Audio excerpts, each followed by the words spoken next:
Some town meeting members think you're too stupid to vote. We think you're just smart enough to watch this show. I'm Gregg Richards. I'm Brian Costello. And I'm Caroline Maycumber, and we are the Unselects.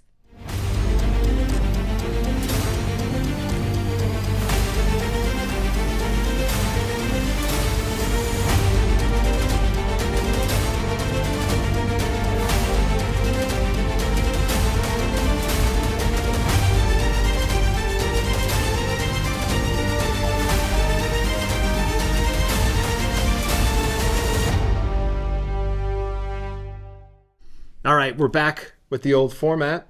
And before we get started, I have to do my obligatory disclaimer now. So the views we're expressing today are my views and my views alone. They do not represent the views of the Select Board or the town of Shrewsbury. So with that, we're going to get started. Today we have kind of a special episode. We're actually going to go back. We're going to look at town meeting, fall town meeting. And then I'm going to propose, I'm going to present a case. And you are going to be my jury. And that case will be the case against fluoride. And now Brian and Caroline have not heard any of these arguments, and we will be getting into that after we talk about what happened at Fall Town Meeting. So Brian, Yeah. why don't you kick us off here? What did you think of Fall Town Meeting? It was interesting. Certainly was supposed to be short, but ended up being a little long. I think my biggest takeaway was the fact that I thought that the story wasn't about fluoride specifically. It was really about a story about democracy. It was really about a story about how do we allow for the residents to have a say in an important public debate.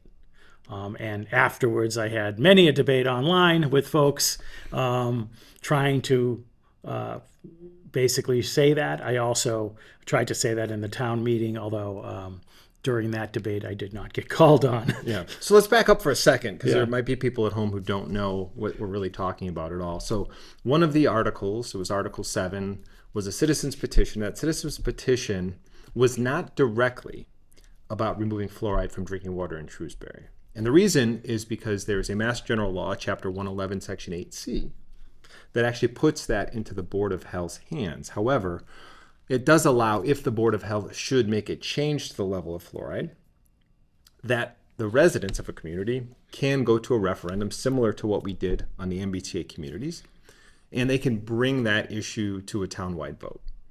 Now, that is only available if the Board of Health takes some type of action to modify the level. Now, that hasn't been done in Shrewsbury since it was put in 1953, so a special act would have to be created to petition the legislature to allow that same referendum process to occur. So the long-winded way of saying it was the article was to allow the residents of Shrewsbury to vote on the topic. Correct. And town meeting said, No, you have no right to vote on that topic as a resident. Now, there was a lot of debate around, well, we should rely on the Board of Health. They are the experts, for instance. That was one of the concerns, right? The problem there is, when you think about an issue like this, it actually impacts anybody who drinks the water. So when I look at this, what the folks voting against the people willing to, wanting people to vote on it is they use bureaucracy to sort of control democracy, right? They basically used a bureaucratic way to not let people decide on things that should be decided on by every voter, because whether you agree with it or not, it still comes down to sort of an informed consent requirement, right? And I think what ends up happening is when you let residents vote on issues like this, you actually strengthen the trust in government, right? I think the counterpoint was, well, there's misinformation and there's fear mongering. That goes away when you have transparency. Right? Democracy is supposed to be messy, right? And so when you actually have everybody looking at the facts and making their own decisions, you're strengthening trust in government. By saying 108 people voted against this, which was enough, you're saying to the rough, 30,000 other people, you're not smart enough to make your own decisions. And I find that absolutely offensive. Yeah. Now, I will bring up really quickly, as well as the attendance too, because I think it's important. I'm going to ask, Caroline, I want to ask you a question. So as everybody knows, there's 240 town meeting members. there was 74 that were absent. So we had a 31% absentee rate. And I know the math, Brian, your head is, yes, that doesn't add up. So there's people who don't vote, again, when it comes to the standing counts, that actually don't participate because there was not 166 votes as part of that vote. But once again, that's a lot of people not to be there. So first, and then I'm going to ask a follow-up, Caroline, your thoughts on the attendance, and number two is a follow-up. The other argument that I hear, and I want to get your take on, is back to what Brian said. Well, are we going to vote on everything? Because now voting on one thing now is every issue in town going to be voted on. So what's your thoughts about those two things? So, I mean, I don't think it's a bad thing for people to have a vote. I mean, sure, could it get cumbersome, time-consuming? Yes, but I would rather err on the side of giving more people a say and more people a voice than alienating people and disenfranchising them. I know just amongst ourselves, we don't always agree on everything, but we're able to have debate and discussion and kind of, come to a respectful understanding of each other's opinions. And it, I guess to me, feels like that conversation is not able to happen at a town-wide level, which is unfortunate, Yeah, and the other piece too is just on these numbers, right? A citizen's petition requires signatures. Yeah. And I believe more than 166 signatures were actually submitted. So when you look at it, only 108, I think, voted in the affirmative. So more people voted in the community to get an issue to town meeting than actually voted to make the decision, which is, I think, a little counterintuitive there, that says if there was at least 160 plus people who were willing to sign their name saying, yeah, I think this is something we should vote on, there's probably a lot more out there who wanted to weigh in on the topic. Yeah, and democracy's participatory, right? It only works if you have public participation. This actually chills public participation because the assumption will be, why do I even have to do a citizens petition if I know that a small amount of people are just going to always not allow the people to decide, right? Mm-hmm. It's really not what's in the water about this argument for me. It's what's missing from government, which is trust. This does not engender trust in our town meeting system. I think there was even a person who was sitting in front of me at the town meeting, and he stood up after a great amount of debate back and forth of, well, there needs to be fluoride, there needs to not. And he said, look, we're not here. Our article is not about whether or not there should be fluoride in the water. The article is about whether we would like to let this go to a town-wide ballot, to a town-wide vote. Are we going to let the other townspeople in Shrewsbury determine whether they want fluoride in the water? So we're not voting yes or no, it should be in the water. We're voting, do you want to let your neighbors, friends, family members vote on this issue as well? Or do you think it should be up to these 200 some odd people in this room, actually, 74 of which didn't even bother to show up tonight? Yeah. Yeah, and I think the reason when I look at this is people can make a decision based off a different set of criteria. Some people are very scientific. Some people are very technical. Brian, you mentioned earlier there could be a piece about, hey, I'm really concerned about being able to have choice about what goes into my body, whether it's actually good for me or not. Even if it's the best thing in the world, I still, as a human being, should have the option to choose whether I participate or not, whether I consume it or not.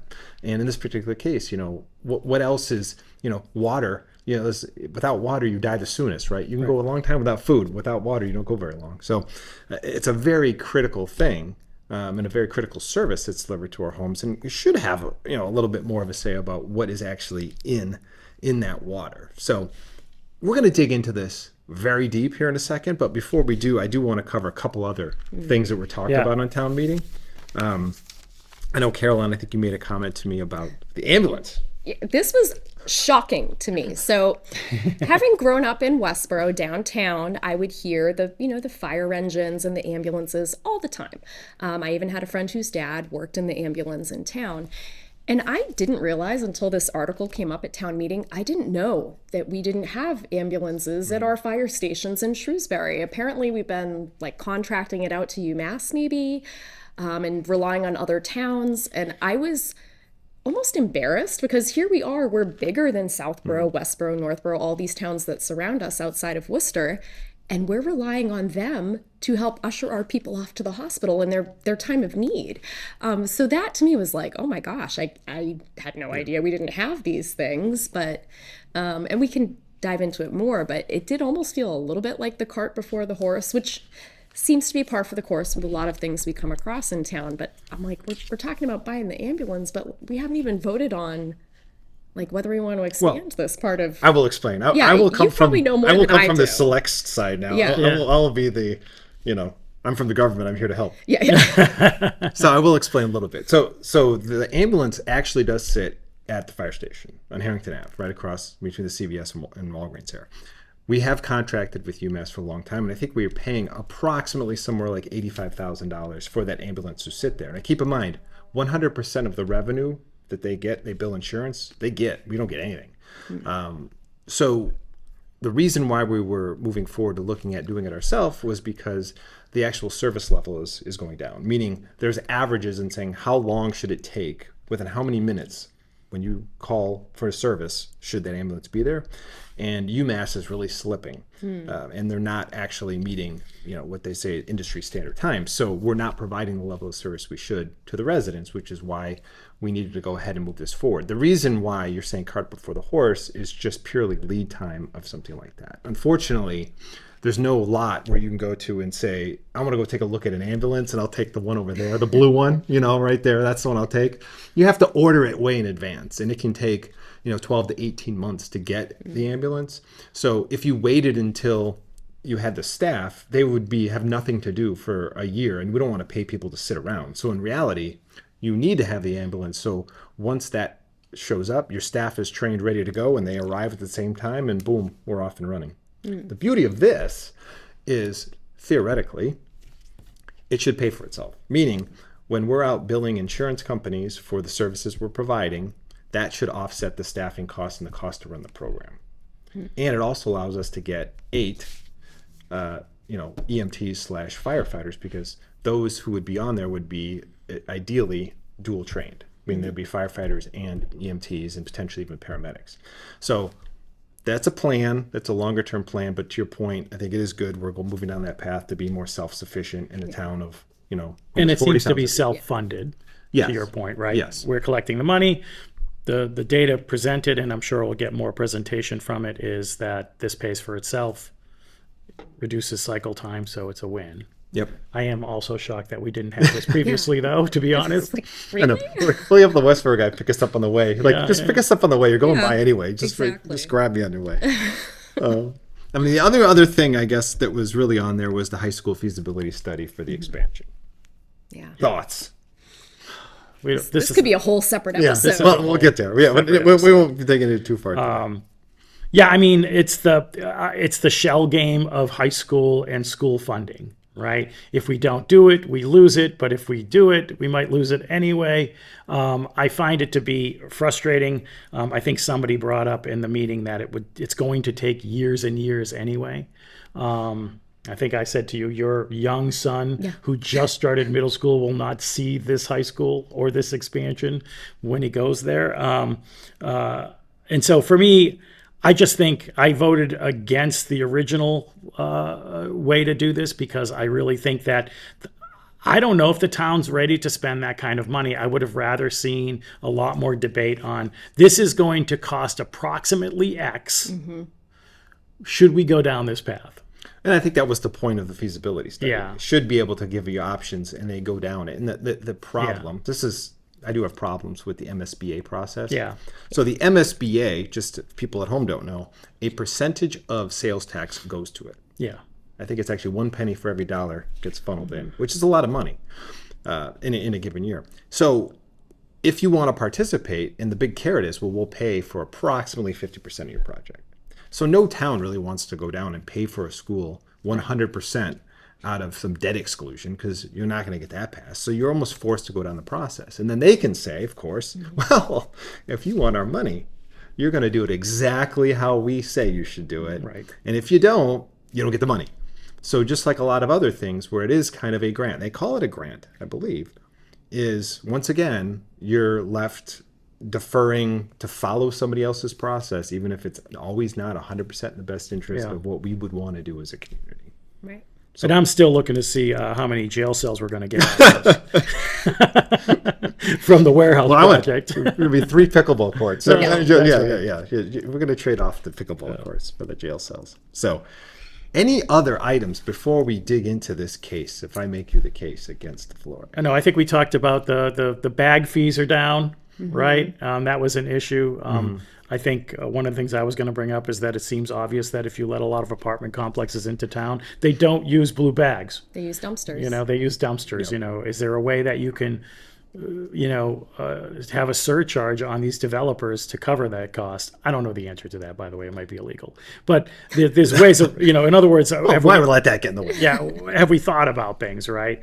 And obviously people are going to just pack these bags full of stuff when you raise the price. It's sort of human nature. Well, and because you have a covered lid on your recycling now, if you look, I think one of the key parts is contamination was somewhere around 8%. Now it's at 20%. Yeah. Because we're putting everything else in there. So if you can't see it, so now they're going to be. Well, the town sent out a thing saying they have auditors going to check out the garbage. Feel free, by the way. Have fun with that. So we'll see. There's some things in the works. I'm not at liberty to disclose right now, but that is something that's being looked at actively as far as how do we address that longer term. So with that, do I have jurors that are willing to serve on my court today? I mean, you know me and my civic duty. Of course, I am ready, willing, and able to serve. All in. I might not agree with you, by the way. You don't have to agree. Okay. This is the whole point. Is I'm going to try to make a case. So I'm going to make the case here. And the case is going to be against fluoride. Now, why? Because I think most people out there have always been taught or always have learned that, fluoridated water was there to help prevent tooth decay and it's harmless and everybody should be doing it and it's great. You get it in toothpaste, you get it in rinses, you get it all over the place. And fluoride is this amazing element that is out there that's beneficial to everybody. So I'm going to present the other side of the coin, just so people are aware of what it is, because I think there is this misnomer that somehow if you are against fluoride or think that maybe we should look at it closer, that somehow you're this tin hat conspiracy theorist. I will admit that's kind of where I used to fall on this. Perfect. I thought anyone that was against fluoride was probably a tin hat wearer. Let's see. So this is going to be an interesting experiment. Let's see what happens. So what I'm going to do is I'm going to go back and I'm going to utilize and I'm going to be referencing the slides that were presented at town meeting. The slides that were presented at town meeting from the health department and the Board of Health had said this is the information that should be provided. So we're going to start there. So the first thing is about what is fluoride. Now, the one thing it says on there is that fluoridated water supplies like Shrewsbury uses sodium fluoride. And then they talked about naturally occurring fluoride in water. Yes, water does have naturally occurring fluoride, but that is calcium fluoride, not sodium fluoride. And we're going to talk about the history of fluoridation in a minute here, so we're going to hold on to that, but I just want to pick up some things. It mentions here about inhibiting tooth decay, and it talks about stimulating bone formation, which, by the way, isn't always a good thing, and we will talk about that as well. The other piece of this, which I do want to talk about, that this was presented, that dental caries, if you hear the term caries, that's another word for cavity, same thing. Okay. But in the industry, they call them caries. That's the technical term for a cavity. It said they're found to be the single most common chronic childhood disease. Now, I will mention this. Fluoride is not an essential nutrient. There is no function in the body in which it requires fluoride to operate. And secondly, the other thing I always like to look at is mother's milk. So breast milk. Mm-hmm. Breast milk always mostly contains what babies really need to thrive early in life. There is almost zero fluoride in mother's milk. Mother will filter out fluoride because, for a good reason, the baby does not need it. And we'll talk more about that. So since fluoride is not a natural or is not an essential nutrient, no human disease, including tooth decay, can result from ingesting less fluoride. So if fluoride deficient does not cause tooth decay. There's many other things which we'll talk about that cause tooth decay. There's another number they use here is about 51 million schools hours lost to dental-related illness. Now that number is one of these statistical anomalies, and the reason I say that is, how many hours do you think are nationally do we have total? If you think about the number of students out there. It's Billions. Yeah. Billions. It's 60.8 billion to be exact. So 60.8 total, 60.8 billion total hours. That means 51 million are lost. That's 0.1%. Now, the other part they're not showing you on this, and if you looked at the study, it actually says that those 51 million hours lost were not lost for filling cavities. That was students going to the doctor, to the dentist for cleanings, for everything else. So it's a very misleading number. And just as like I said, it's less than 0.1% of total hours at all. These other two pieces we'll talk a little bit about decreasing tooth decay across all economic statuses, and then the low-cost intervention about the impact on reducing health disparities, which we will talk about. So we're going to go and listen to a little bit about when did we start this whole process nationally, and how did they find out that fluoride did something for teeth? So let's take a listen to this clip. In the early 1900s, there was a dentist in Colorado Springs, Frederick McKay, who noticed his patients had mottled brown spotted teeth, but they were really strong. They weren't getting decay. And so this kind of spread, and they started kind of trying to understand the why. And they realized there was a really high concentration of fluoride in the natural water supply that this community was drinking. And this just kind of spread like wildfire with very little evidence-based medicine to back it, because this was in the early 1900s. Now it was like the 1930s. So no long-term safety studies or efficacy studies. And it was put in as an experiment in Grand Rapids, Michigan in the mid-40s. Okay. I just want you to think for 1 second. Do you even think it was feasible today? Can you imagine saying, you know what? There's going to be a scientific study in Shrewsbury. There's a brand new idea. We're going to throw something into the water for everybody. And you get it whether you like it or not. But trust us, it's good for it. Can you imagine doing that as an experiment across a whole town? I think experimentation was deemed illegal when they forced it on people in prisons, if you remember. So no, I can't imagine that. I cannot even fathom it. So if you think about what actually happened, it was accidental. So high levels of natural fluoride in the water in Colorado Springs. You started seeing these black-brown teeth. They were starting to decay. They were starting to fall apart. But they noticed, well, your teeth are really disgusting. But guess what? You don't have cavities. Yeah. You have all these other problems. Your teeth look hideous. But you know what?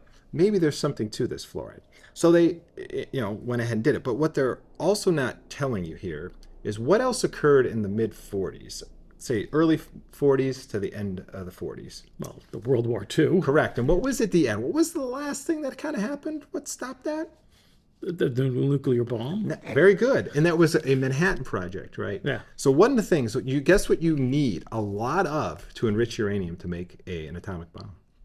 Don't tell me it's fluoride. It's fluoride. Ding, ding, ding, ding, ding, ding, ding, ding. So, right, as they were looking to enrich uranium, they needed to produce a ton of fluoride. And in this sodium fluoride or that calcium fluoride? No, calcium fluoride's natural. Okay. So what actually, it's hexafluoric salicylic acid. So what ends up happening is that it was gaseous. And what they noticed is around these areas where you would have these plants that were creating this fluoride, that not only the workers were getting sick, they were getting debilitating disease. And guess what else was getting sick? Cows. Cows' teeth were falling out. Cows were falling out. They were falling over dying because they had too high levels of fluoride. And they said, you know what? We got to stop pumping this into the air. And they were pumping it into the water. Because back then, they would throw everything into the lake, river, streams, whatever. Yeah. So they said, well, guess what? We got to put a scrubber on it. And essentially a scrubber is just, you just spray a bunch of water on, the actual gas. It condenses. And now guess what we have? Now we have this more solid form of fluoride. But they're like, well, we can't just dump it. We got to do something with it. And they're like, oh, wait a minute. There was this study, and we did some more studies. We said, if we put it in the water, then that fluoride benefit we saw in Colorado Springs might actually work. So let's give it a shot in Grand Rapids, Michigan, and see what happens. And it went kind of from wildfire from there, because they had all this fluoride, not only from uranium enrichment, but also from aluminum manufacturing. And at that time, you started seeing the automotive industry was really ramping up, and a lot of other uses in the war for aluminum. So that's where a lot of this fluoride had come from, and they had to figure out a way to get rid of it. Yeah, the airline industry is taking off. Exactly. The other thing I'll mention is, how many towns in Massachusetts, because we talk about it, do you believe have fluoride? I know they showed a slide. I We think saw at a town slide. meeting, and I can't remember. Relatively small. Did it look like that? It looked like that slide. Yes. Okay, now this is a slide that shows these are the communities today that are fluoridated. The ones in red are fully fluoridated. The ones in green have no fluoridation. Now, some of those do not have a public water supply. So that's the others question do. I had, right? What is their How neighbor many of that those has the don't big? have public water supplies? Probably a lot. Probably a lot, but there's a couple big ones that do, and I guess I would also say that Springfield Yeah. and Worcester. And the only reason Worcester shows as partially fluoridated because Holden, I think, serves like 200 houses in Worcester, and Worcester has numerously times voted down fluoride because of ethical reasons. Those ethical reasons also stem because if fluoride is so great for you, my argument would be, why isn't it everywhere in the world? Why doesn't everybody have it? And the answer is, guess what? They actually don't. Because if you go and you look globally at countries like France, Germany, Netherlands, Norway, Sweden, Finland, what do some of those things say there, Brian, on the left about France? What are some of the concerns they have? Not included on the list of chemicals for drinking due to ethical as well as medical considerations. Compulsory medication, freedom of Problematic choice. nature, yeah. Yeah. Very, more of what I would consider American values than you think European values. Yeah. And now Yeah. you could say, okay, well, are they sacrificing dental health for freedom of choice? Well, let's take a look. Now let's look at the top 20 countries with the best dental health for children. And guess what? 16 out of 20 do not fluoridate their water. So if fluoride was the primary way to reduce tooth decay, you would also think that you would have all the countries that fluoridated water be top of this list, and it just doesn't show. Because the other thing is, you should also see as a graph, let's say over time, that a very big discrepancy between fluoridated and non-fluoridated countries when it comes to tooth decay. Agree. There's a chart. And this chart is showing the different countries over time of dental issues. And mainly what they show you here is, the level of average, as they say, average decayed missing filled teeth, DMFT, over time. And regardless of, so the ones in red are fluoridated countries, the ones in blue are unfluoridated countries. And as you can see, they're all going down essentially the same. Which probably just shows that dental health is getting better overall. And why would that be? More regular cleanings, maybe. Access to healthcare, regular cleanings, increased revenue for your own self. In other words, income going up. All kinds of reasons, I suppose. Well, I think Porcelain veneers. the other big one I will throw out there too is, because this gets back to some of the other side, another industry that might, let's say, what industry out there could also be concerned about tooth decay and looking bad?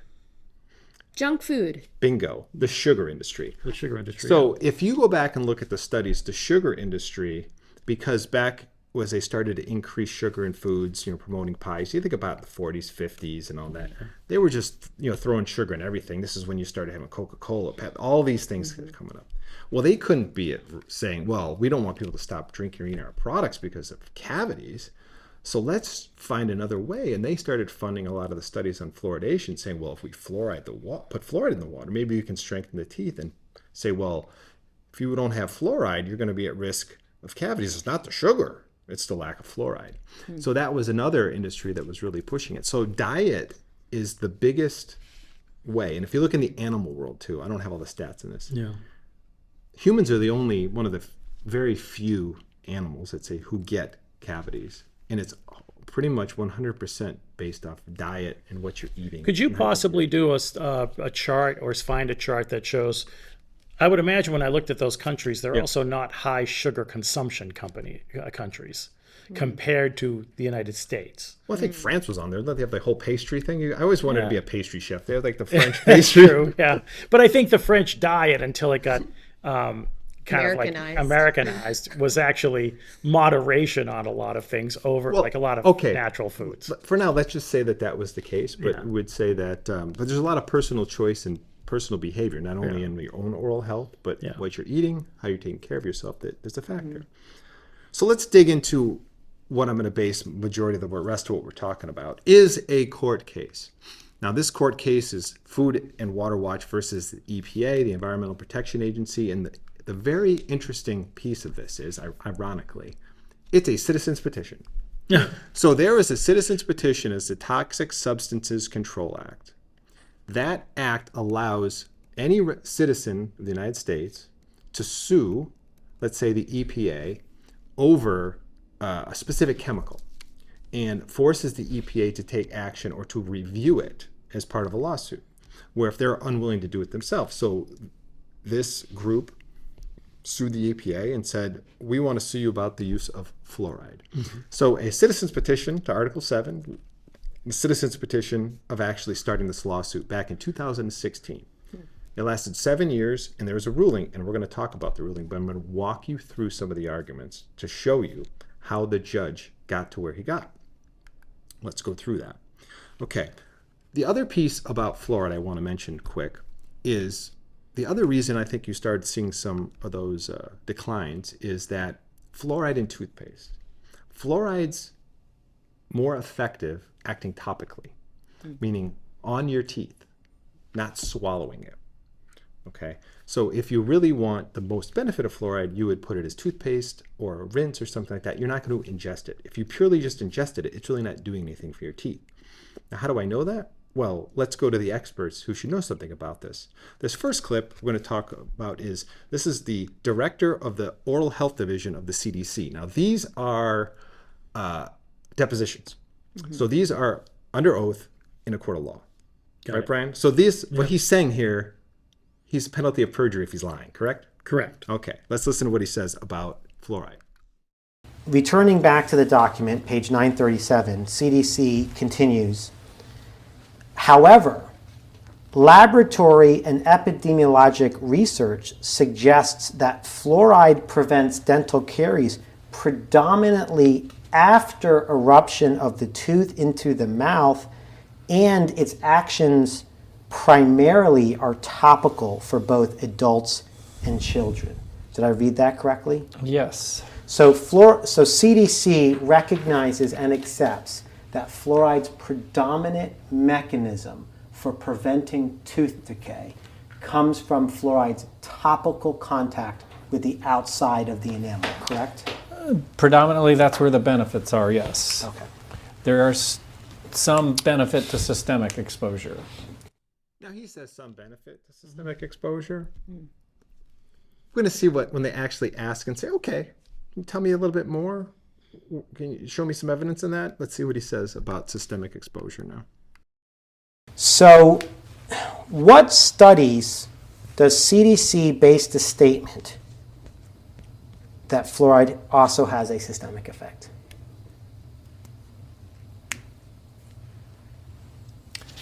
At this point, I am not able to point to the exact studies that forms the basis of that position. Okay. Can you provide me any explanation as to the basis for CDC statement on this? Any explanation? Yeah. Any reference to any information, anything that I could go to assess the foundation for CDC's position on this? At this point, I wouldn't be able to provide that to you. Okay. So he's got nothing. Yeah. This is the CDC, Oral Health Center of Disease Control, when they're claiming that tooth decay is the #1 disease affecting so many people, and this is such a big issue. I would think that they would have some data on this. Well, especially if you're going into a deposition. That's kind of what struck me. Is I'm like, I don't know, wouldn't you come prepared with your Well, let's just be sources? clear.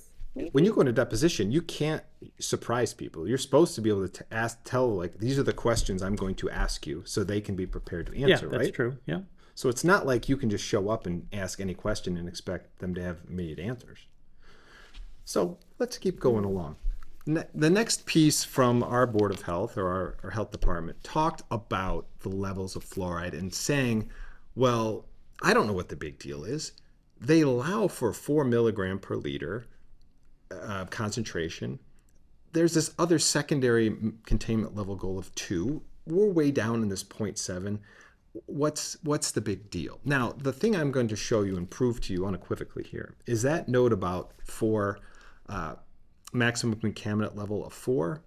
where it says no adverse health effects are anticipated with a margin of safety is 100% wrong, and I will show you that coming up here very shortly. The other piece, let me just ask a quick question. That word that's in there, maximum contaminant level. So that means fluoride's what? A contaminant? Oh. Don't love that. It is, Brian. And actually, keep that in mind, because when we get to the end, I'm going to show you where else it says it very close to home in some documents from Shrewsbury. So I will hold on to that thought. The next piece of this we're going to go into is, this was also talked about dental fluorosis and skeletal fluorosis. One of the things that's not on this slide, well, there's a bunch of things. And as the jury, I'm not going to ask you these questions because I can't, but I'm going to tell you. What about neurologic effects? What about brain issues, impacts on the brain? What about impacts to the thyroid? What about impacts, what about potential impacts of cancer? None of that stuff is listed. All of those are a concern, and we'll get into that.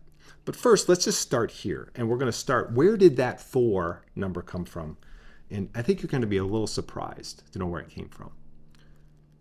So if you don't know what skeletal fluorosis is, this is really quick. We're going to go through this. These are 2 individuals in India who had very, very high levels of natural fluoride in the water, which caused skeletal fluorosis, and it's called crippling skeletal fluorosis. More specifically, if Brian, would you read for the jury what is highlighted there about what crippling fluorosis is? Crippling deformities of the spine and major joints, muscle wasting, neurological defects, and a compression of the spinal cord. Did I read that correctly? Yeah. So that's a pretty serious disease. That's pretty Seems far to be. along. Yeah. Okay. What if I told you that 4 milligram per liter, the first adverse effect that you could get from fluoride, according to the EPA back in the 80s, is crippling skeletal fluorosis? You have to become a cripple before you have an adverse effect from fluoride. And I will play you exactly that clip. And critical adverse effect means the effect of a substance that occurs at the lowest dose, right? Correct. Okay. So according to EPA, the first adverse effect that can occur to the human organism from fluoride exposure is crippling skeletal fluorosis.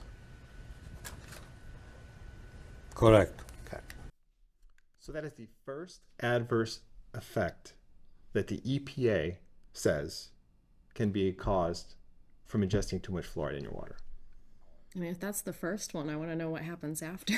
Or even before, right? I mean, wouldn't a headache count? Or maybe ringing in the ears, or bad skin, or something before that awful thing? Well, let's even look at second. So this is the precursor to crippling skeletal fluorosis. This is pre-crippling fluorosis. So Carolyn, why don't you read what it says there? Okay, so EPA's MCLG was designed to prevent the phase 3 crippling skeletal fluorosis, right? Correct. But not to prevent clinical phase 2, right? Correct. So essentially, what they're saying there is they were not trying to prevent the precursor to it, which also includes things like arthritis, osteoporosis, osteosarcomas, even all these other pieces that would come before you were completely crippled. And just to be clear here, the MCLG stands for maximum contaminant level goal. So that's with that 4 milligrams per liter that we talked about earlier that they claimed, which is still to this day the maximum allowed. That you could still in your water have 4 and you would still be okay. Let's hear what he says about phase 2 here. EPA has defined stage 2 skeletal fluorosis as characterized by sporadic pain, stiffness of the joints, and osteosclerosis of the pelvis and spine, calcification of the ligaments, and at times osteoporosis of the long bones, correct? Correct. And as we discussed earlier, EPA did not consider stage 2 skeletal fluorosis to be an adverse health effect when it established the MCLG in 1985, correct? Correct. Okay. Does that make you feel good? No. Shocking. No, it doesn't make me feel good. So if you're trying to go set a contaminant level and you have to define, okay, well, how do we know when it's impacting somebody? And they didn't define, okay, well, when you start to get arthritis, osteoporosis, these ligament damage, we're not there yet. You had to get all the way to the crippling fluorosis before they said, oh yeah, now it's impacted you. So the other piece that they mentioned on that first slide from a negative, let's say, outcome is dental fluorosis. If you don't know what that looks like, this is what it looks like. Yeah, don't show us that. So you have to. Oh gosh. All right. I'm sorry. You have to see it. Now, this is severe dental fluorosis. When you start to see these dark spots on the teeth from overconsumption of fluoride. Now, milder versions are less, but they did not consider in the 80s when they set that that was not an adverse effect. Wow. Because it's cosmetic. Because as you remember, what did I say? When we started talking, we went back and we said, in Colorado Springs, they saw black, dark brown staining on the teeth, but you know what? They didn't have any cavities. So that's fine. Wow. Now, the other reason why they call that, we'll get to that in a second. The other reason why they call that a cosmetic issue is if they called it a medical issue, who would have to pay for solving that problem? The Health makers, insurance. yeah, health insurance. And if it's cosmetic, who pays? Not You do. health insurance. You do. Yeah. Bingo. So who's vested in making that a cosmetic issue instead of a medical issue? The health insurance industry, companies. Yeah. Okay. Now, back when this was done, scientists at the EPA, and I will read this, scientists at the EPA did a fake press release because they were so appalled that their agency allowed this to go. This is what they wrote. They wrote that the Office of Drinking Water, this is a press release, I'll read the whole thing. The Office of Drinking Water, in conjunction with the OMB, proudly presents their new and improved fluoride regulation, or how we stopped worrying and learned to love funky teeth. Up to now, EPA, under the Safe Drinking Water Act, has regulated fluoride in order to prevent children from having teeth, which looked like they had been chewing brown shoe polish and rocks. The old standard, which was based upon the consumer's average shoe size and phase of the moon, generally kept fluoride levels below 2.4 milligrams per liter. EPA, in response to new studies, which only confirm the old studies, and some flat-out political pressure, has decided to raise the standard to 4 milligrams per liter. This increase will allow 40% of all children to have teeth gross enough to gag a maggot. EPA selected this level based on a cost-effectiveness study which showed that it's cheaper for people to keep their mouths shut than to remove the fluoride. They deposed the individual who actually typed this in this case. All right, and here Going is back what he to had the say. press release or the mock press release that you wrote, the last sentence of it reads, EPA selected this level based upon a cost-effectiveness study which showed that it is cheaper for people to keep their mouths shut than to remove the fluoride. That's what you wrote, right? That's correct. And what did you mean by it's cheaper for people to keep their mouths shut than to remove the fluoride? I meant to be funny. So you want to be funny. Yeah. He also had a lot of spelling errors in that thing. He spelled stopped wrong. Well, Pressure wrong. I believe, at the time they didn't have, spell check. And it was typing it. It's So schools. I don't know if they had any whiteout. It's the EPA. They might not allow you to have whiteout because they could have off-gassed or something like that.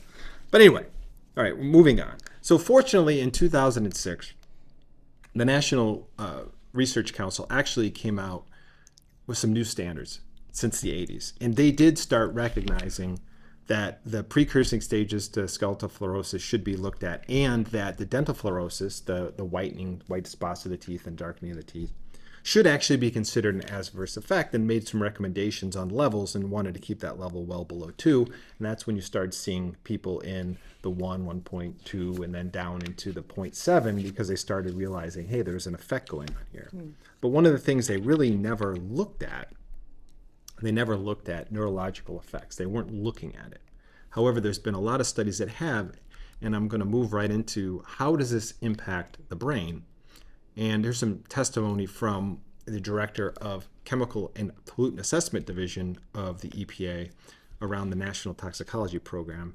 And what she had said was that she agreed that animal data supported the biological plausibility of fluoride causing neurotoxic effects on humans.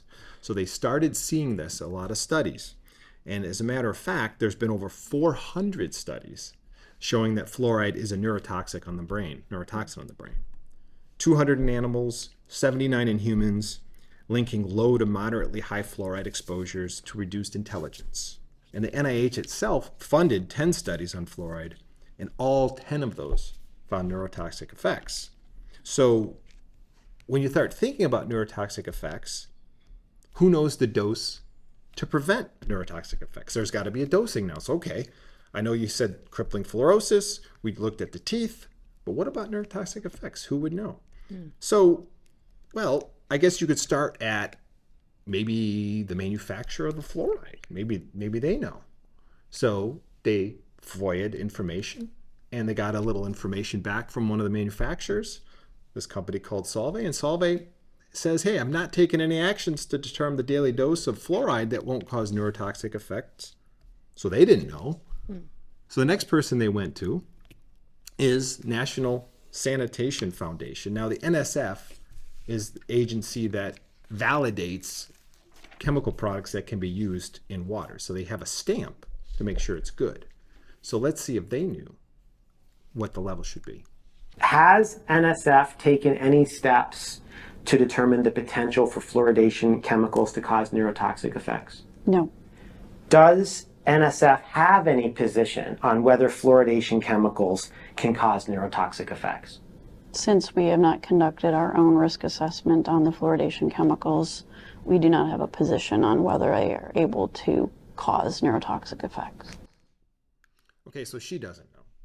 So the other person we're going to go to is the FDA, Food and Drug Administration. So the FDA hasn't conducted or sponsored independent research concerning the risk of neurotoxicity associated with exposure to fluoride, and does not have in its possession any evidence concerning the topic.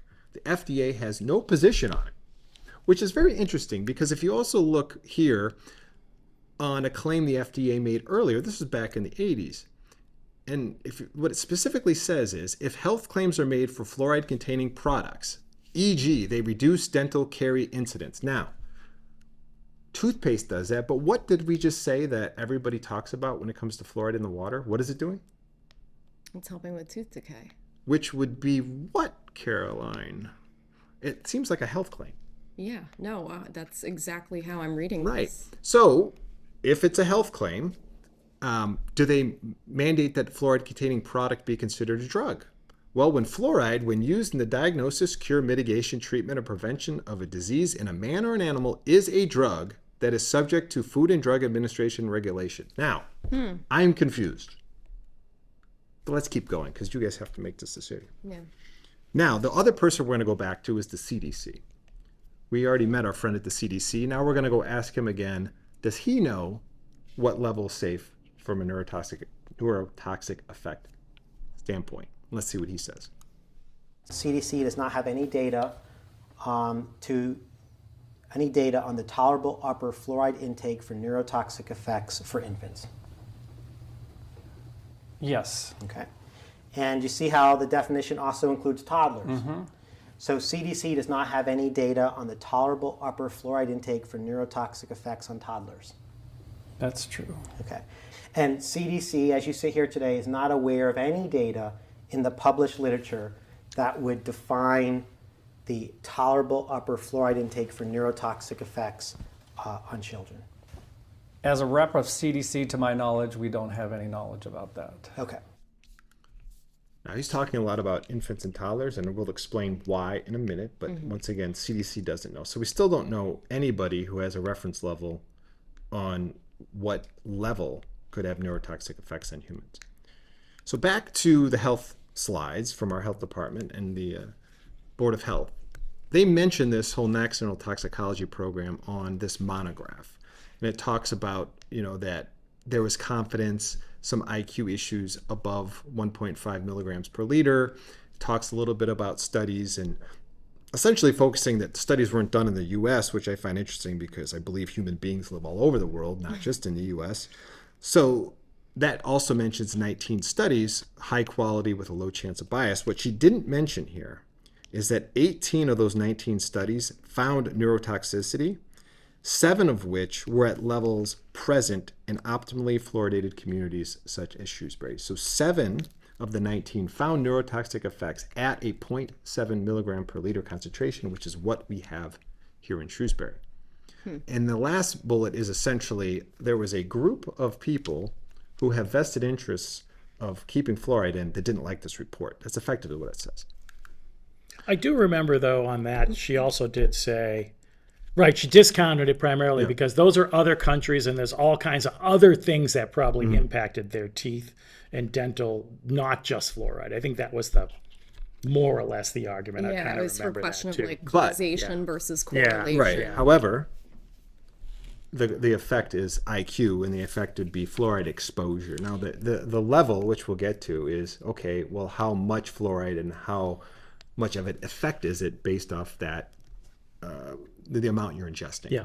So what the NTP's summary, this monograph, essentially saying is that at 1.5, it's associated with lower IQ in children, but more studies are needed. Now, we're going to dig into this because if you actually look at a chart, and this is one of the studies. So the monograph effectively took hundreds and hundreds of studies and went and tried to come up with summary data based off of where does all the data line up. And then they did a whole meta-analysis, which is the statistical analysis and all those types of things. Now, there was a board of scientific counselors that reviewed all this data. There was over 500 comments. There was 5 rounds of peer review. This document was scrutinized like no other document because of how political it ended up being. But I want you to look at this chart because it shows that on the left is fluoride. On the right is lead. Both around IQ. What do you notice about those charts? Would you say that they're similar or very different? I would say the one on the left, there's definitely more of a divergence, right? Whereas there's a downward slope on the lead one, pretty much across the board. But they're similar in the standpoint of as you increase concentration, you see a bigger impact to IQ. Fair? Yes. With both of them, Yes, regardless. if I'm reading it correctly. And yes. we know what lead, right? The effects of lead and how lead has been, removed from everything, and is a huge issue. So it does show there with that blue chart. That's 0.7 milligrams per liter, and if you go up, it shows that you get IQ reduction at concentrations that we're providing in the water here at Shrewsbury. So the other piece I want to start talking about is let's look at who's the most susceptible. Now, infants, the developing brain is distinguished by the absence of a blood-brain barrier. That blood-brain barrier does not fully complete until about 6 months of age. So from in utero to 6 months of age, no blood-brain barrier, meaning you're very sensitive to any outside toxins. So as your baby's developing, and when your baby's up to 6 months old, you gotta be very careful because they're much more impacted to toxic substances than you or I, which I think is a very critical piece. So And it's something I think average people know. Correct. If there's some sort of toxin, right. the baby's most impacted. The fetus is most impacted. Correct.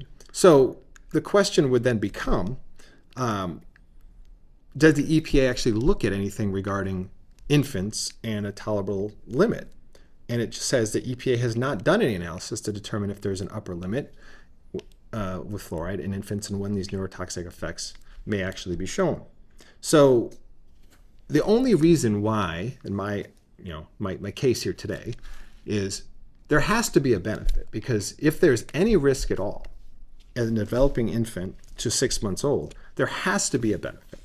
Otherwise, why would you take a risk? So let's see what the CDC says when it comes to the benefits of fluoride of a developing baby up to 6 months old. Let's take a listen.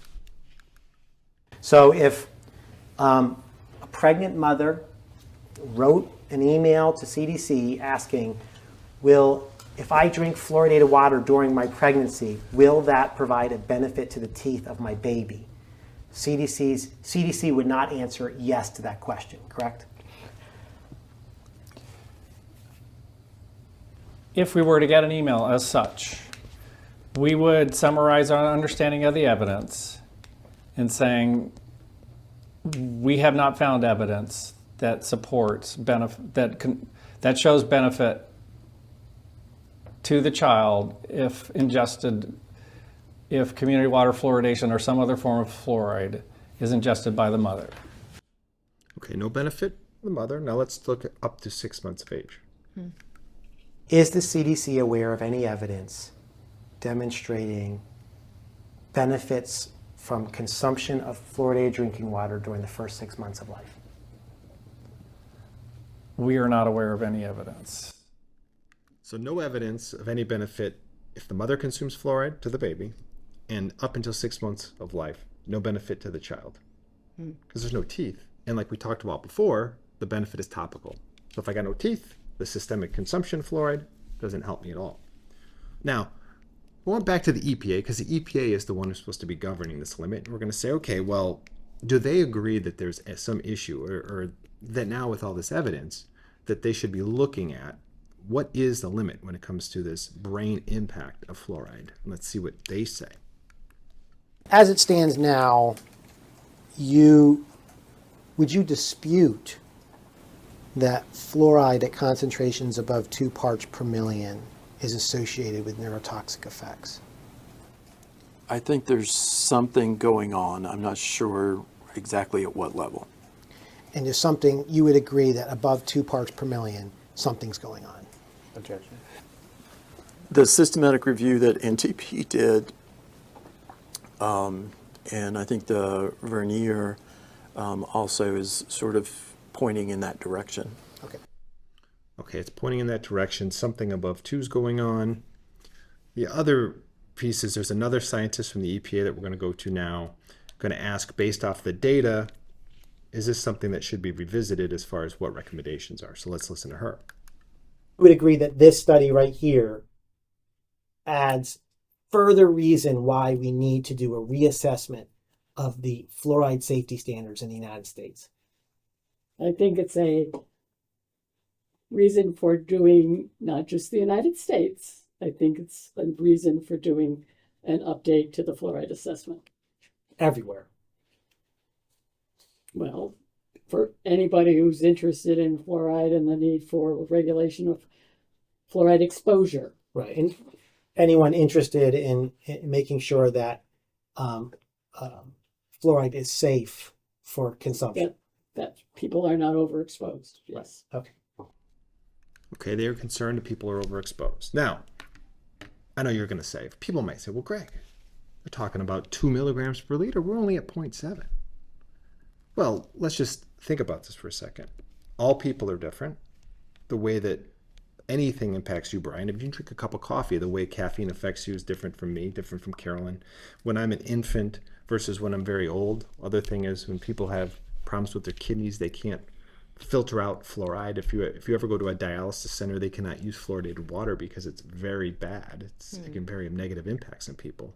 So any toxic substance, there's a risk analysis. And that risk analysis, they have what? Margin of safety. Mm-hmm. So the EPA always has a margin of safety when it comes to chemicals, whether it's lead, arsenic, anything like that in drinking water. PFAS. PFAS in drinking water. You're right. And PFAS is down at concentrations in parts per trillion we're talking about regulating. So let's go back to the EPA, who talks about, well, what should this factor of safety be? Now, what they call it is an MOE. Now, MOE stands for margin of exposure, meaning what leeway do you have as far as how close to that level should you be able to get? And we're going to hear what they say. Did you give any consideration as to what an appropriate benchmark MOE should be for fluoride neurotoxicity? Yeah, I did. Given that the critical studies in question are probably epidemiological studies, human studies, uncertainty factor of 10, which is appropriate for all life stages, inclusive of all life stages and vulnerabilities at face value, would be the benchmark MOE. Okay. So what do you say there, Brian? Factor of 10. 10, yeah. So if 2, there's something going on there, neurotoxic effects, what would be the highest level you should allow? 2 plus 10.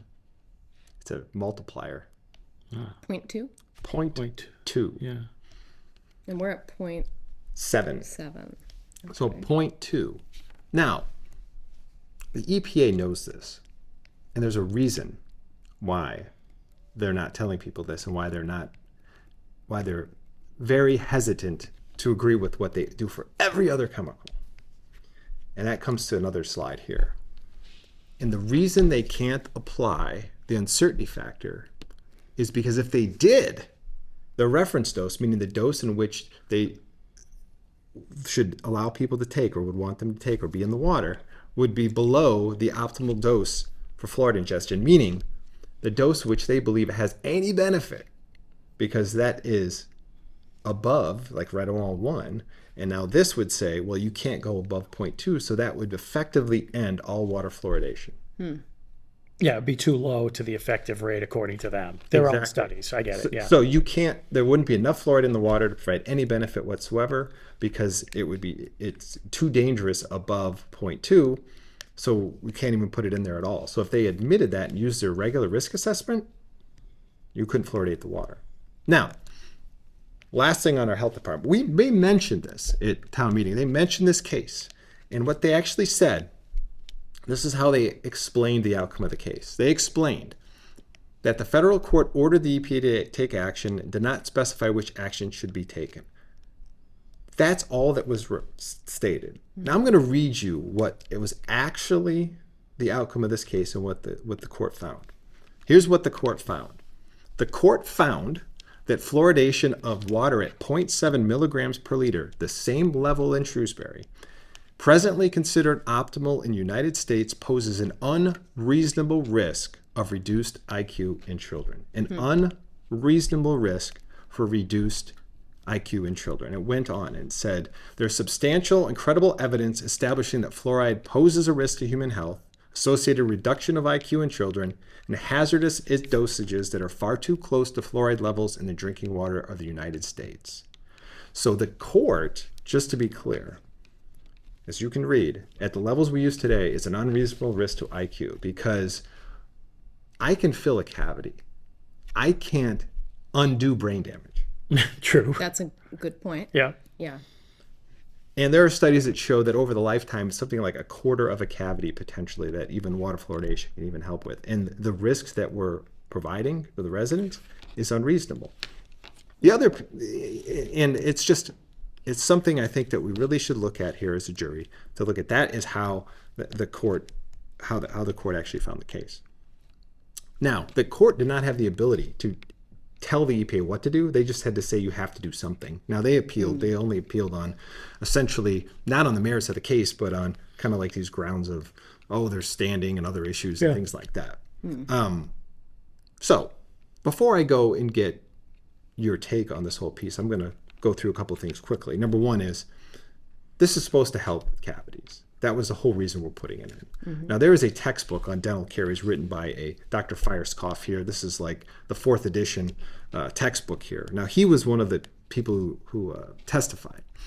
They also looked at data from the University of Iowa on cavities and fluoride and what the impact was. This is graphs of those charts showing on the left and the right between fluoride intake between 0 and 6 years of age and cavities at age 13. And if you look at the red line there, that is the average line there. That would be the best fit line, essentially showing that there's really no effect between how much fluoride you take and really what the amount of cavities that you reduce. Because even if you look at the chart on the right, it's only 0 to 2 and you're hardly up at all. So there's the evidence that shows that is it truly beneficial because of everything else that goes into it. Diet, oral health, how you brush it, all the other things. It's by itself is not this miracle drug that I think it was made out to be. That Dr. Feierskoff said, in his professional opinion, that additional fluoride to water supplies is no longer justified from an oral health perspective. So the guy that wrote that textbook. The guy who wrote the textbook. Now, a couple other things really quick. In Shrewsbury, I'm going to show you what we put into our water. We get our fluoride from China. And it shows you on the left, this is everything else that's in the fluoride that we put in our water. And it does have trace amounts of heavy metals like arsenic and lead and things like that. So that's nice. But you notice it is NSF 60. So, we are using the National Sanitation Foundation stamp on this.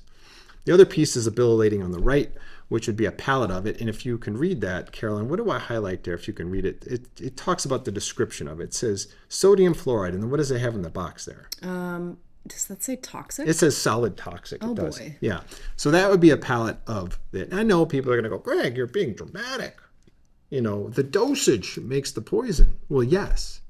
But how much fluoride are you consuming on a day? How many glasses of water do you drink versus how much I drink? Do I drink tea? Right. Because black tea has got very high levels of fluoride. So do raisins. What do I eat? How many times do I brush my teeth? What toothpaste do I use? There's no way you possibly can control that in the dose that you're getting.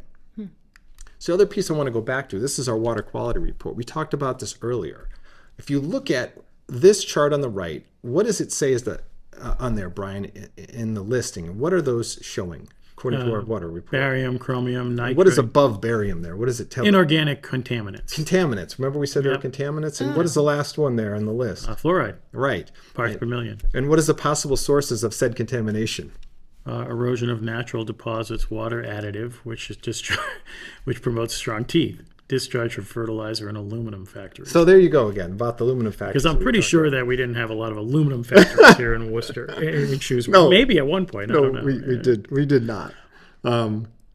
Okay, so the last piece here was just talking about the systematic reviews do not link water supplies fluoridated with severe outcomes. I would say I've hopefully proven to you today that is false. And the second one is that if we removed it, it would remove critical health intervention. I would say that's also false. And the last one just states that our Board of Health had voted to maintain it. But the first two there, I maintain, are false statements. The last thing I will leave you with, jury, is a town meeting clip here. Not about, let's say, specifically to the impact of fluoride on the body, but just in general, is this something medically that we should force onto people? And we'll listen to that around the concept of informed consent. So let's take a listen. As a society, our role towards informed consent has developed quite a bit since fluoride was first introduced. We had some, what we would consider pretty backward ideas about informed consent back then. So I had a question, Mr. Moderator, if you wouldn't mind directing to the health director. Certainly. As a welcome present. If I get her as a health professional, what's your thoughts about fluoridation of drinking water in the context of, is it consistent or inconsistent with today's ideas of informed consent? That would be my question. You comfortable answering that question? Which part throws you, the informed consent? Yeah. The director is uncomfortable answering that given the language of informed consent. So she refused to answer the question. Well, she Why? wasn't in a deposition. She wasn't required to answer. She's a regional board of, what is her title exactly? She's a director of public health, or the health department, because now we're as part of But it's Shrewsbury, Grafton, and Yeah, it's like a Millbury, I think, regional- right? She's West Boylston. West Boylston, okay. Grafton, and Shrewsbury. Got it. Yeah. All right. Because we used to be part of the one with Worcester. We separated, now us three are together, and she is a Shrewsbury employee, Yep. but oversees those three towns. Now, she refused to answer the question. And I think the answer is, I'm not going to speak on why she refused to answer the question, but she didn't talk about informed consent. So I'll leave you with this last clip on what is about fluoride and informed consent, and maybe another way to look at it. So let's take a listen. This is a decision ultimately that every individual, every family should have the right to do. Every individual should say, because in medicine there's a long cherished right called the right of informed consent. And we all deserve that right. We all deserve the right to say, you know what, fluoride ingestion is not for me. I don't want to ingest fluoride, and I don't want it for my family either. And we shouldn't be forced by the government against our will to ingest it. Now that is the attorney, Michael Connett, who was the attorney, who was lead attorney on this case against the EPA. Yep. So that is the closing of my arguments. Now I'm going to go to the jury to get your take on the presentation that I made. So, comments from the jurors. Do you want me to go first? You go first. All right. Good presentation. Mm-hmm. I have a couple questions about if you're right, right? And I like the data. Yeah. But if you're right, what's incentivizing the people that are pro-fluoride to be so pro-fluoride? Like, what is the incentive? Obviously, we know money, but the people in town are not getting paid off by anybody. So it really is like, did they just have better PR? What is it that makes people believe, if you believe your facts that as you presented them, what is making people at this level of town believe otherwise? Do you have a view of that? Well, I do have a view of it. I think it, and I think there's two things. Number one, I think you see it a lot is when government or any system, it doesn't have to just be government, companies get the same way. When you have a fundamental belief, or if you're going down a certain path, it is very hard to diverge. I mean, this goes all the way back to like Galileo. I mean, they try to kill people back about saying that, we're orbiting the sun. If you think about some of these long-held scientific beliefs, that when they come up and say, I think you're wrong. I mean, people have gotten killed for this for centuries. So it's very difficult for human beings, once you get into a belief system, to really get out of it. And you're going to look for every possible way to stay into it. And I think part of it is, if you admit that, you know what, you're right, you would have to admit that technically you've been poisoning the residents of your community for over 75 years. And that's a very difficult thing, I think, for somebody to sit back, or collectively to sit back and say, well, we couldn't possibly have been doing that. Yeah. And I don't think, like I said, I don't think any of this is malintent. Bureaucracy. It's bureaucracy. Like I go back, it's a belief system. One of my arguments is that bureaucracy should never override consent, right? And so you have 108 people that said no, everybody else can't vote on this. And I think what they're doing is they're protecting the system rather than the person, right? To your point, they're protecting that idea that it's the system that matters rather than the individual that should have informed consent, right? So when I think about a topic that affects every household, or every household that has town water, which is a lot of households, right? There's a higher standard to me. It's like direct consent. You can't abrogate that to the 100 and something people that showed up at the town meeting. And the other thing I'd say is, the appointed boards aren't accountable to residents. They're not accountable to the voters they're appointed, right? And I know that there was a couple people at the town meeting. One of the guys was like, I'm too stupid to vote on this. I rely on the Board of Health, right? That's his view. Right. And I know that appointed boards are supposed to protect public safety, because the argument will be they'll insulate them from politics, right? But I think insulation doesn't mean isolation. And I think when you isolate a question like this, it's really experts recommend and voters ratify, right? The voters do have to have all the facts. And you're not going to run into, sure, there's misinformation, I hate that term, everywhere, but people aren't that dumb, right? The foundation is that accountability isn't a threat to public health, right? It's the foundation. The accountability is the foundation to this town. So I'd listen to you, and I'll tell you, I'd still do all my research myself and look at everything you said, because that's the point. What I would have loved is a few months to listen to all this. I will say that it seems to me that you're adding something to the water that just doesn't need to be added. It makes no sense to add it. Right, we get our fluoride, and you can argue, well, poor people don't actually know they have free toothpaste if you ask for it. The public health is really good on this, right? You get a lot of benefits. If it's topical, it seems to me if I'm brushing my teeth, I'm getting fluoride. I don't need to drink it. I don't want you adding chemicals to my water. I would probably vote against it. That said, in other words, I would vote to remove the fluoride from the water. That said, I'd still do a lot of my own research. Absolutely. Right? Because I'd want to validate what you told me. Right. But on informed consent alone, I'd be like, they're adding something that really doesn't need to be added. And one thing that caught me, which was interesting, it was the 30s when they found this in Michigan. You know what else was invented in Michigan in the 30s? Cereal. Oh, good And you point. know what the thing was? Cereal Sugar. was the winner. It was the thing that was going to save your life.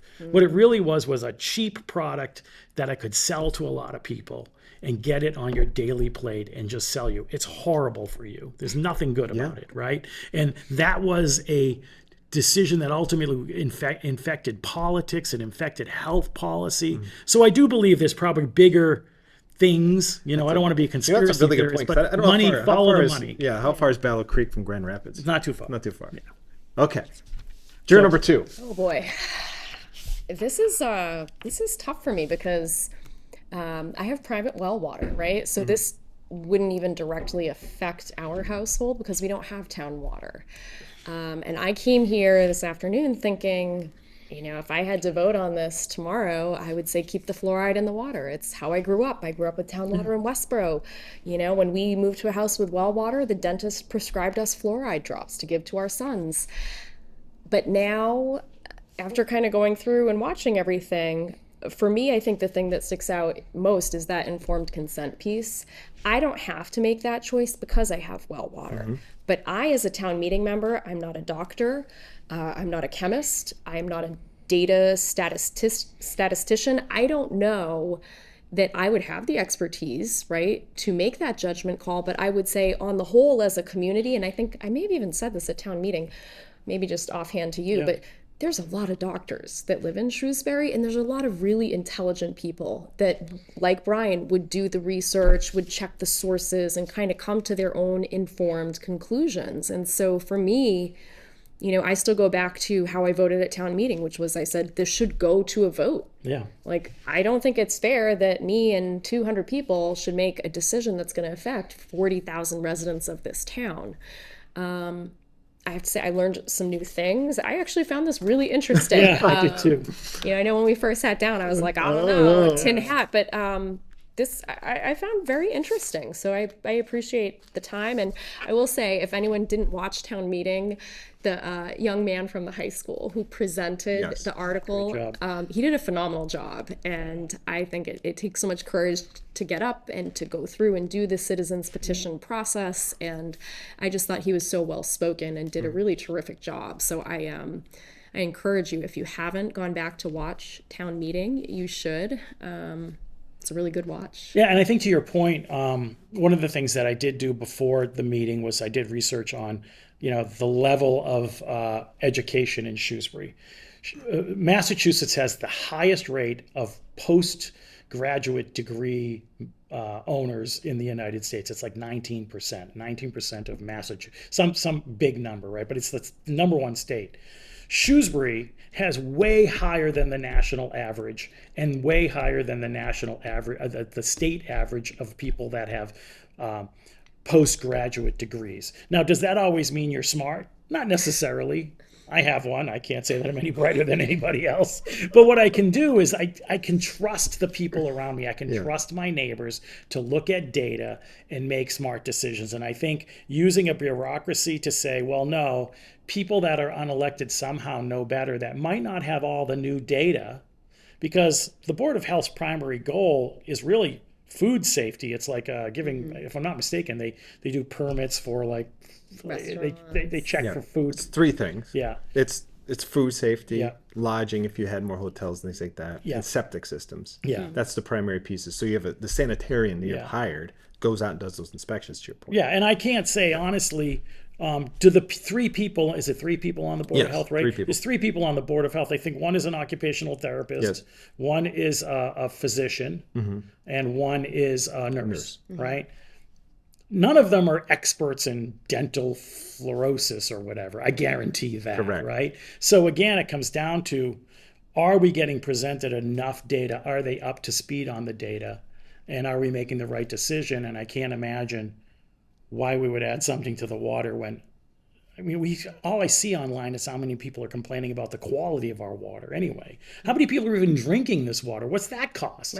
Right? Does it cost us so much when nobody drinks the water? They all go buy water? I don't know the answers to any of these questions, but again, those are the questions I'd probably be asking. And I think for me, as we kind of wrap it up, I think we've asked for the whole time we've done this program, is we've just asked for more access and more transparency, more openness.